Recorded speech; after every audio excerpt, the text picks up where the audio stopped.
네, 월간 투자 전략입니다. 8월 시장에 대한 이야기 박희천 이사님 모시고 해보도록 하죠. 안녕하세요. 예, 안녕하세요. 네, 안녕하세요. 네. 벌써 또 한 달이 지나고 네. 8월이 됐네요. 하반기는 조금 그렇습니다. 더 빨리 지나가는 느낌이에요. 그 월간 전략 이제 저희 오늘 8월에 대한 이야기를 해볼 텐데 네. 큰 제목을 보니까 카오스에서 코스모스로 전환 과도기 이런 네. 표현을 쓰셨더라고요. 네, 이제는 네, 좀 네. 뭔가 질서가 생기고 정리가 된다 이런 이야기일까요?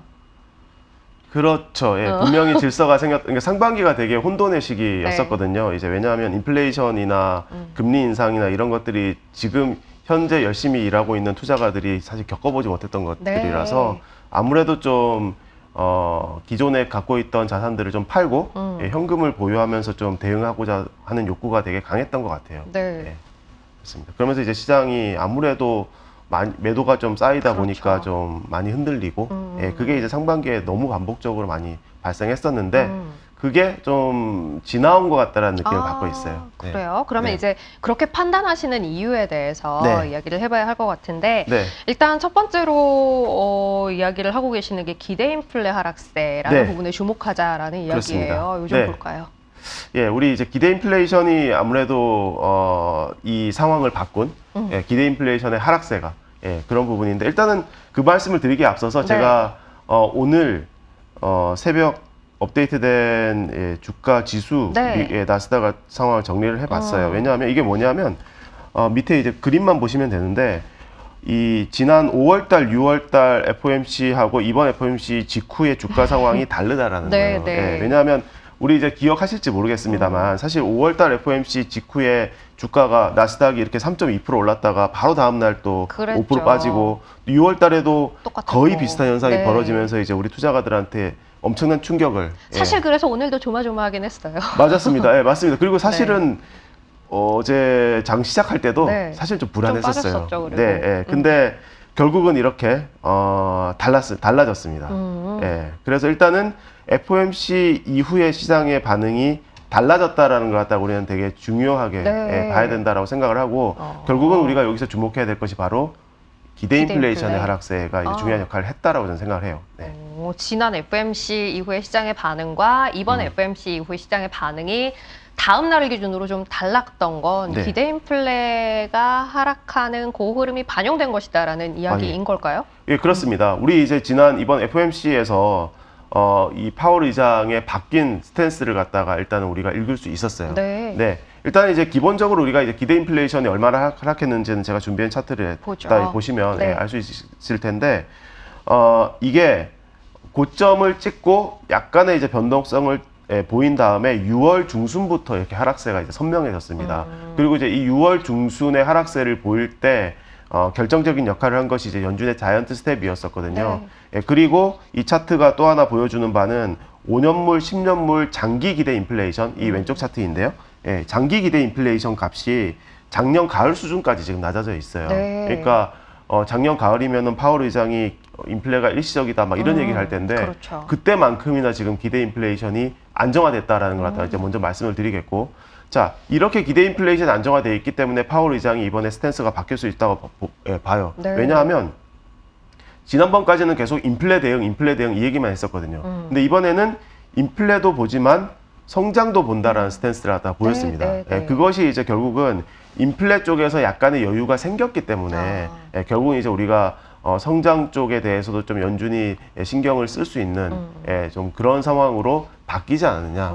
예, 물론 미국의 리세션 우려가 그 사이에 좀 더 커졌고 네. 예, 어젯밤에 발표됐던 미국의 GDP가 또 두 분기 연속 마이너스가 나왔던 부분도 네. 예, 그런 부분들이 동시에 좀 영향을 줬다고 예, 볼 수 있겠죠, 당연히. 그 예. 지금 이야기하신 부분 리세션에 대한 이야기를 좀 더 해보죠. 사실 뭐 옐런 장관도 그렇고 바이든 대통령도 그렇고 또 파월 의장도 그렇고 마이너스 두 분기 나온다고 해서 침체라고 보기는 힘들다라는 뉘앙스의 이야기를 최근에 계속 쏟아내고 있기는 합니다만 그렇습니다. 어쨌든 예. 숫자 자체가 두 분기 연속 마이너스였어요. 지금 네. 상황에 대해서 어떻게 봐야 하는 건가요? 예, 우리가 이제 경기가 침체로 갔다 안 갔다 예, 이런 얘기를 갖다가 판단할 때 있어서 지표를 갖다가 되게 다양하게 보거든요. 네. 예, 그러니까 다양하게 보고 그들이 항상 하는 얘기들 중에 하나가 뭐냐면 우리 일자리 상황이 특히나 견고하고 그러니까 리세션 상황에서 뭐 일자리가 뭐 수백만 개 증가한다는 게 말이 말이 안 되느냐. 된다. 그다음에 기업들의 어떤 투자 활동이 조금 주춤하지만 소비자들의 어떤 소비들 또 역시 명목 가치 기준으로는 되게 활발하다는 거예요. 네. 예, 그러니까 사람들이 뭐 일터 나가고 일자리를 얻고 그래서 그로부터 소득을 얻고 돈을 지출하는 예, 그런 식의 활동들이 과거에 봤던 침체기 상황하고는 다르다는 거예요. 예, 되게 활발한데 다만 어떤 데서 문제가 있는 거냐 하면 인플레가 너무 높기 때문에 인플레가 너무 높아서 그냥 실질 소비가 마이너스로 간다. 이제 이게 문제일 네, 뿐이라는 네, 네. 거죠. 예, 그러니까 그 외 여러 가지 활동들은 지극히 정상적이다라는 것이고 뭐 이제 제가 여기 이제 실업률 차트도 준비를 네. 해왔는데 네. 보시면은 일단 결정적으로 두 가지가 크게 다르다라고 보고 있어요. 일단은 과거의 침체기에서는 사실 실업률이 이미 저점을 찍고 올라가기 시작을 했던 상황. 그리고 이제 보시다시피 리세션 구간에 실업률의 상승세가 상당히 빨라진단 말이에요. 예. 근데 지금은 뭐 리세션에 들어갔다고 쳤을 때 지금 실업률이 반응이 전혀 없는 상황이다라는 그러네요. 거죠. 예. 네. 그러니까 이렇게 일자리가 견고한데 왜 리세션이냐 이런 얘기가 하나가 있는 것이고, 네. 자 다른 하나는 재고 상황입니다. 네. 자 우리 이제 재고 상황이 되게 이제 중요한데 네. 사실 재고 사이클이라는 표현도 하잖아요. 네. 그러니까 재고가 너무 많이 쌓이면 이제 재고가 줄어드는 상황이 바로 경기의 어떤 둔화를 유발하는 그런 상황이 되는 건데, 일단은 지금 미국의 제조업자들이 느끼는 재고 부담은 사실 되게 낮은 수준이에요. 그래요. 예, 제가 여기 이제 음영으로 표시한 구간이 과거의 리세션이나 또는 그에 준하는 상황인데, 네. 예, 그때 다 여기 검은색 선으로 표시된 이 고객 재고 지수가 많이 올라갔었단 말이에요. 예, 근데 지금은 올라가고는 있습니다. 하지만 너무 낮죠, 레벨 그러네요. 자체가. 아예 예. 절대적인 수준이. 그렇습니다. 그러니까 재고 부담을 크게 느끼고 있다라고 보기 어렵습니다. 네. 그러니까 일부 유통업체들이 지금 뭐 재고가 좀 많이 어쩌니 이런 얘기를 하지만 사실 재고 상황은 미국 경제 전체적으로 봤을 때는 되게 건전한 수준이지 않느냐. 예, 이렇게 볼 수 있는 내용이 있다라는 거죠. 그러니까 우리가 사이클상 뭐 일자리 상황도 그렇고 재고 상황도 그렇고 되게 침체 상황하고는 상당히 거리가 있는 이런 느낌이 분명히 있다라는 얘기죠. 그 정리를 해보자면 일단은 이번 FOMC 이후에 뭔가 파월 의장이 달라진 스탠스를 읽을 수 있었는데 네. 그 근거가 된 건 기대 인플레가 좀 잡히고 있다라는 부분인 거고 GDP가 두 분기째 마이너스를 기록하긴 했으나 이 역시도 인플레의 영향이 사실은 컸던 것이지 그 안에 실업률이나 뭐 재고 부담 기업들이 느끼고 있는 그런 부분들을 생각해 본다면 침체라고 보기는 힘든 상황이다. 네, 그렇습니다. 네, 네. 그러면 사실 뭐 시장에 대해서도 이제는 조금 달라진 분위기를 하반기 내내 볼 수 있지 않을까라는 기대를 네. 갖게 되기는 하는데 네. 그 이야기 하기에 앞서서 유동성 환경에 대한 점검도 좀 해볼까요? 예, 우리 이제 어쨌든 우리한테 중요한 거는 이제 통화 정책 이 부분이고, 네. 통화 정책을 갖다가 점검하기 위해서는 이제 앞서 보여드렸던 인플레나 경기 상황뿐만 아니라 또 유동성 여건도 같이 살펴야 돼요. 근데 사실 유동성 여건이 지금까지는 아직 괜찮습니다. 그러니까 이제 연준이 막 긴축을 엄청 가속화하고 뭐 이런 식으로 해서 유동성이 되게 타이트해지지 않느냐, 네. 이런 느낌을 갖다가 받으실 수도 있겠습니다만, 지금 미국 내에서 지금 통화 승수가 회복세를 보이고 있는 그래요. 상황입니다. 그러니까 연준이 좀 줄이더라도 통화 승수가 회복되고 있기 때문에 실제 유동성에 주는 충격이 크지 않을 수 있다. 이렇게 해석을 할 수 있는 부분이거든요. 네, 그러니까 돈이 어느 정도 잘 돌고 있는 상황이다. 뭐 이것도 역시 마찬가지로 사실 경기 침체 상황하고는 좀 거리가 있는 그러네요. 그런 내용이기도 하고요. 그리고 아울러서 이제 오른쪽에 중국의 통화량 상황도 좀 정리를 해놨는데, 지금 어쨌든 중국이 지난해 이후로 좀 금리 인하하고 막 그래가지고 중국의 유동성 여건도 사실은 그렇게 나쁘지가 않습니다. 현재 모멘텀상. 지금 이제 했던 이야기들은 다 좀 기대를 갖게 하는 이야기들이기는 그렇습니다. 한데요. 네. 다만 이제 인플레에 대한 기대 심리가 꺾이고 있고 실제 근원 물가 지수가 꺾이는 모습을 보여주고 있기는 합니다만, 그럼에도 절대적인 물가 상승의 수준이 굉장히 높다라는 건 여전히 연준으로서는 공격적인 정책의 기조를 유지할 수도 있지 않을까라는 한켠의 불안감을 남겨두게 하는 부분이기도 한데요. 예, 맞습니다. 그러니까 이제 우리가 파월 의장이 최근에 쓰는 말 중에 하나가 좁은 문. 네. 좁은 문이라는 표현을 자꾸 쓰고 있지 않습니까? 경기가 침체로 안 가는데 인플레이션이 떨어져야 되는 그런 어떤 상당히 낮은 확률이고 그 문이 좁아지고 있다. 네. 막 이런 식의 표현을 하고 있는데, 사실은 지금 이번 FOMC 이후에 미국의 GDP 마이너스 성장 연속해서 확인한 다음에 연준의 금리 인상 확률이 확 떨어졌어요. 네, 일단은. 네. 그 차트 이제 준비한 거 한번 보시면 제가 여기 이제 CME 페드와치에서 매 시간 업데이트 해주는 네. 그 금리 인상 확률 분포입니다. 일단은 회색으로 표현된 것이 9월달 FOMC예요. 네. 보시면은 일단 9월달 FOMC는 275에서 300이라고 적혀 있지 않습니까? 이쪽이 확률이 74% 지금 잡혀 있어요. 네. 그러니까 이게 무슨 얘기냐면 현재 기준금리 상단이 2.5%이기 때문에 다음번 기준금리 상단이 3.0이면 50bp 인상이잖아요. 네. 그러니까 75bp 인상 확률은 26%밖에 안 되고 지금 바로 오른쪽이에요. 네. 제일 왼쪽에 있는 이 50bp 인상 확률이 현재 74%로 압도적인 상황으로 지금 바뀌어져 있습니다. 네. 거기다가 추가적으로 12월 달 FOMC의 금리 분포를 보시면 어떻습니까? 325에서 350이라고 돼 있는 게 지금 50으로 잡혀 있지 않습니까? 네. 그러니까 9월 달에 300인데 12월 달이 350이면 50bp 인상이잖아요. 그렇죠. 근데 이 사이에 회의가 두 번 있거든요. 네. 그럼 이제 그 두 번의 회의에 걸쳐서 25, 25를 해야만 이게 되는 거죠.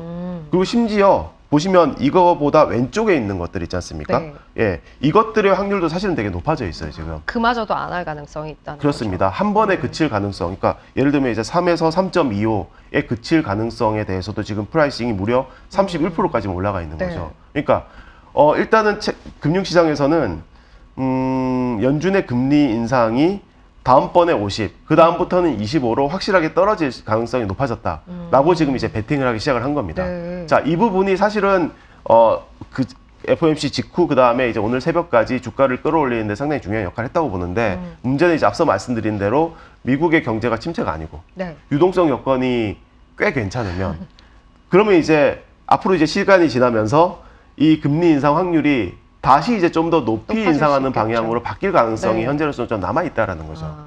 예, 그렇습니다. 그래서 지금은 일종의 게임 양상이라고 봐요. 그러니까 무슨 말씀이냐면 금리가 인상돼서 그러니까 누적적으로 인상돼서 발생하는 그 경제적인 네거티브 충격과 그 다음에 인플레가 피크아웃하는 속도, 네. 이 두 개의 시속 게임이라고 봅니다. 예, 그래서 인플레가 피크하는 속도가 빨라지게 되면은 그만큼 이제 금리 인상을 억제할 수 있기 때문에 네. 예, 당연히 이제 경제가 지금까지 나쁘지 않았고 앞으로도 침체로 가지 않고 갈 수 있다라고 생각할 수 있는데 인플레 피크아웃이 늦어지게 되면은 그만큼 이제 금리 인상이 더 누적될 것이고 네. 그렇게 되면 이제 사람들이 얘기하는 리세션 확률도 높아질 수 있는 그런 위험성이 생기는 거죠. 예, 그런 이제 어떤 시속 게임 상황이 하반기에는 아직은 네. 남아 있다라고 봐야 됩니다. 네. 요거는 이제 좀 신경이 쓰이는 변수인 거네요. 저희가 예. 좋은 이야기만 한 것 같습니다만 꼭 예. 그렇지는 않다는 거죠. 그러니까 시장의 기대가 어쨌든 금리 인상에 대한 어떤 경계 심리를 확 빨리 누그러뜨렸기 때문에 네. 그 부분에 대한 경계감을 우리는 좀 생각을 해야 됩니다. 현재로서는. 네. 네. 인플레가 네. 얼마나 빠른 속도로 꺾이느냐. 요게 음. 이제 연준의 정책 방향성과 맞물려서 굉장히 네. 중요한 변수가 하반기 내내 될 것 같다라는 이야기인 거고요. 자, 그럼 네. 이제 저희는 자산 배분을 이런 환경하에서 어떻게 해야 될지에 대한 이야기를 좀 해보죠. 하반기에 사실 채권이 먼저 돌아서고 주식은 뒤를 따르는 그림을 그릴 것이다라는 이야기를 저희가 했었는데 네. 여전히 뭐 비슷한 시각을 유지하고 계시는지. 예. 그렇습니다. 예, 일단은 저희가 채권 선호하는 의견을 유지를 하고 있어요. 네. 근데 다만 한 가지 좀 약간 변화는 있긴 합니다. 네. 왜냐하면 사실 6월 중순 이후에 미국채 금리의 하락 속도가 좀 빨랐어요. 네. 그러니까 6월 중순에 미국채 10년물 금리가 최고 3.5%에 근접했다가 지금 2.6%대? 맞아요. 예, 거의 뭐 90bp 가까이 네. 지금 하락을 했는데 80bp 이상. 미국채 10년물 금리가 여기서 계속 더 떨어진다라고 생각하기는 좀 어려운 것 같아요, 저는. 네, 네, 그래서 네. 일단은 금리가 급반등한다고 보지는 않습니다만 일단은 선진국 국채에 대한 의견은 일단 중립으로 다시 이번에 낮췄어요. 네. 예, 하지만 달러 강세 모멘텀이 어쨌든 좀 진정되는 상황으로 왔기 때문에 네.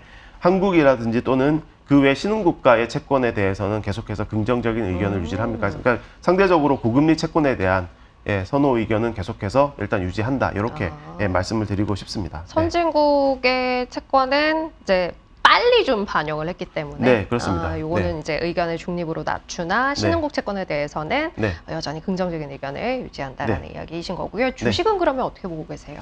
예, 일단은 주식은 아까 이제 케이아스, 코스모스 이렇게 얘기했지 않습니까? 네. 그러니까 우리는 혼동기를 좀 벗어났다고 보고 있고 그 얘기는 아까 뭐 제일 처음에 이제 FOMC 직후의 시장의 어떤 반응도 달라졌다 네. 이런 걸 통해서 말씀드렸지만 기본적으로 마켓이 상반기와 같은 극단적인 변동성을 재현할 가능성은 상당히 낮아졌다고 봐요.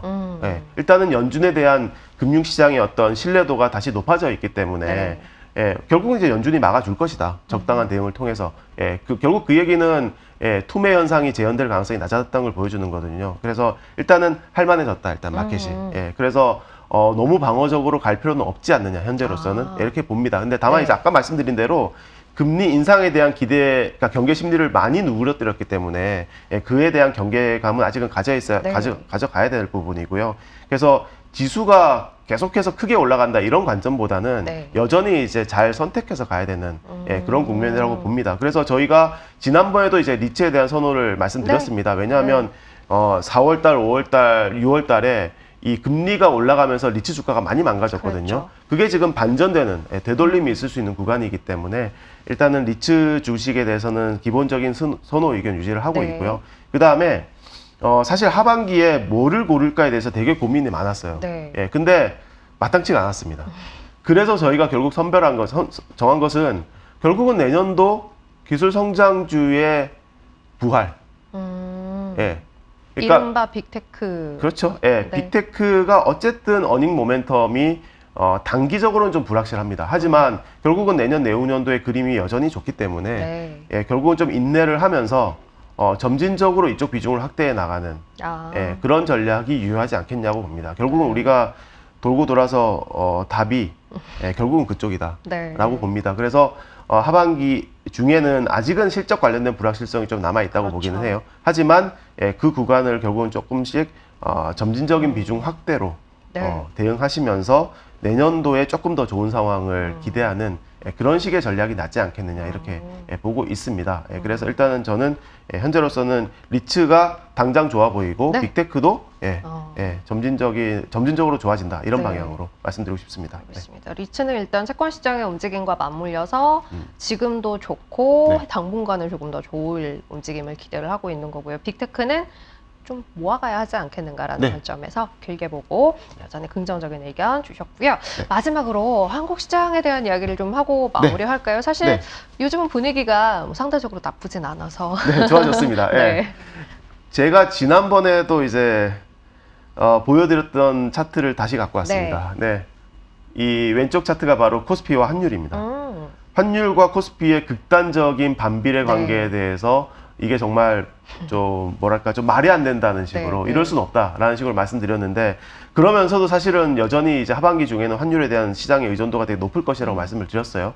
예, 근데 어쨌든 최근에 강달러가 좀 진정되는 부분과 코스피의 리바운딩이 연계되어 있습니다. 진짜 같이 움직이네요. 네, 반대로. 그렇습니다. 예.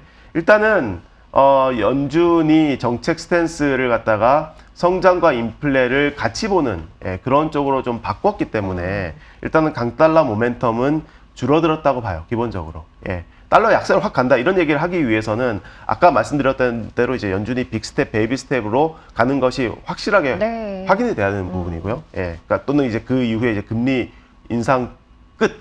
예. 이걸 이제 조만간 확인할 수 있는 그런 상황으로 가야만 달러 약세가 될 것이고 일단 지금 당장은 강달러 모멘텀이 진정되는 좀 그런 상황으로 간다고 보고 일단 코스피도 반등할 수 있는 그런 여력이 생겨나고 있다 이렇게 말씀드릴 수 있을 것 같고요. 그 사이에 우리가 확인하고 있는 한국 기업들의 실적이 나쁘지가 않습니다. 예. 반도체 쪽이 조금 뭐 최근에 전망치는 많이 떨어지긴 했습니다만 다른 쪽이 괜찮아요. 예, 환율 효과가 막 있고 그래서 사실은 반도체도 이번 2, 4분기 실적은 또 나쁘지가 않습니다. 예, 그래서 일단은 환율 효과가 있는 쪽을 중심으로 해서 뭐 수출 대형 기업들이 되겠죠, 당연히. 예, 이쪽을 중심으로 해서 한국 주가도 현재로서는 조금씩 리바운딩 할 수 있는 예, 어쨌든 가장 나쁜 국면은 지나왔다. 예, 이렇게 저희는 평가를 하고 있습니다. 알겠습니다. 자, 오늘은 좀 분위기가 달라진 것 같네요. 전달에 비해서는. 좋습니다. 다음 달에는 이제 확실하게 이런 것들이 좀 확인됐습니다라는 이야기를 할 수 있길 바라면서 오늘 8월 투자 전략에 대한 이야기는 마무리하겠습니다. 9월에 뵙겠습니다. 박희찬 이사님 함께 했어요. 고맙습니다. 네, 고맙습니다.